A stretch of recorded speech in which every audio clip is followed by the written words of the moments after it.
সামনে গভীর সমুদ্র থাকা সত্ত্বেও চট্টগ্রাম সিপিজেটে আগুন যেন কুৎসিত দানবের মতো ছড়িয়ে পড়েছে। ফায়ার সার্ভিসের সদস্যরা, নৌবাহিনী, বিমান বাহিনী মিলে চেষ্টা চালাচ্ছেন, কিন্তু আগুনকে পুরোপুরি নিয়ন্ত্রণে আনা সম্ভব হয়নি।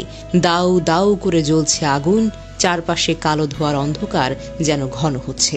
৮ তলার ছাদ ভেঙে পড়ে, ভবনের দেয়ালগুলো ঝরে পড়েছে। প্রত্যেক মিনিট আগুনের বিস্তার দ্রুততর হচ্ছে, এমনকি পাশের ৩ তলা ভবনও আগুনে আক্রান্ত হচ্ছে। আগুনের তীব্রতা এতটাই বেশি যে আধুনিক যন্ত্রপাতি ও রোবটের সাহায্যেও পরিস্থিতি নিয়ন্ত্রণের বাহিরে।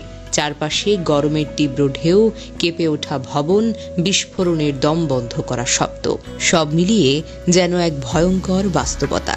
সিপিজেডের ৭০০ শ্রমিক নিরাপদে সরিয়ে নেওয়া হলেও আগুনের দাপট এবং ধোঁয়ার ঘনত্ব পরিস্থিতিকে আরও বেশি বিপজ্জনক করে তুলেছে।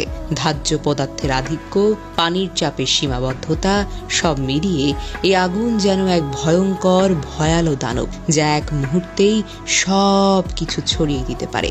জানা যায়, চট্টগ্রামের সিপিজেড এলাকায় দুপুর ২টার দিকে যেন নরকের দরজা খুলে গেল। ৫ নম্বর সড়কের একটি ৭ তলা ভবনের ৭ তলায় গুদাম থেকে উঠে এলো লেলিহান আগুনের শিখা।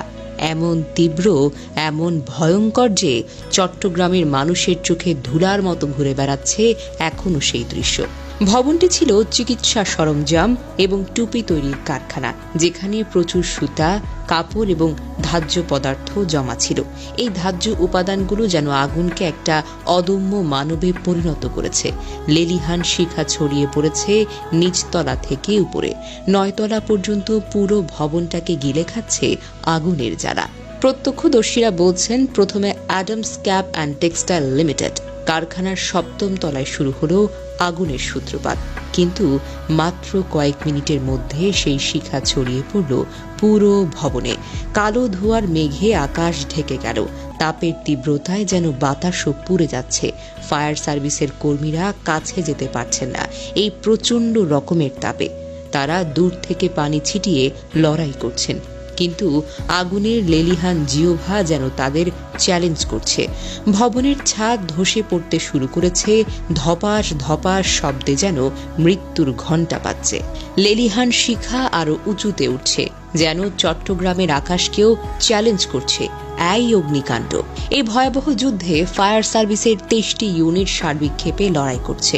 তাদের সাথে যোগ দিয়েছে বাংলাদেশ নৌবাহিনীর 4টি অগ্নি নির্বাপক ইউনিট এবং বিমান বাহিনীর ফায়ার ইউনিট। আইন শৃঙ্খলা রক্ষা এবং উদ্ধার অভিযানে সেনাবাহিনী, বিজিবি এবং পুলিশের